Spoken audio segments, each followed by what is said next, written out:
2025 ની 5 એવી ભાગશાળી રાશિ જે તમારું ભાગ્ય પલટશે. તમે વિચાર્યું પણ ન હોય એવો ધન લાભ થશે. કઈ છે આ રાશિઓ?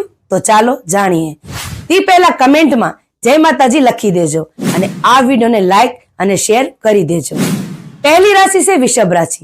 આ રાશિ માટે 2025 ખૂબ જ શાનદાર રહેશે અને એમના દરેક કાર્યમાં સફળતા મળશે. બીજી રાશિ છે મિથુન રાશિ. આ રાશિ માટે 2025 અપાર ખુશીઓ લઈને આવશે અને તમારી મહેનતનો ફળ સારો મળશે. ત્રીજી રાશિ છે મકર રાશિ. આ રાશિ માટે આ વર્ષ ખૂબ જ સારો રહેશે.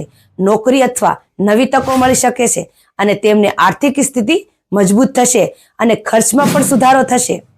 ચોથી રાશિ છે કુંભ રાશિ. આ રાશિવાળાના જીવનમાં 2025માં અનેક મોટા ફેરફાર થશે અને અટકેલા કાર્ય પૂર્ણ થશે. આ વર્ષ તમારી માટે ખૂબ જ લાભદાયક સાબિત થશે. પાંચમી રાશિ છે મીન રાશિ. આ રાશિવાળા માટે 2025 ખૂબ જ સારું રહેશે. તેમને તેમની મહેનતનું ફળ મળશે અને આવકમાં વધારો થશે. આ વર્ષ તમને નવું ઘર ખરીદી શકશો અને જે કામ તમે કરશો એની પ્રશંસા પણ થશે. જય માતાજી.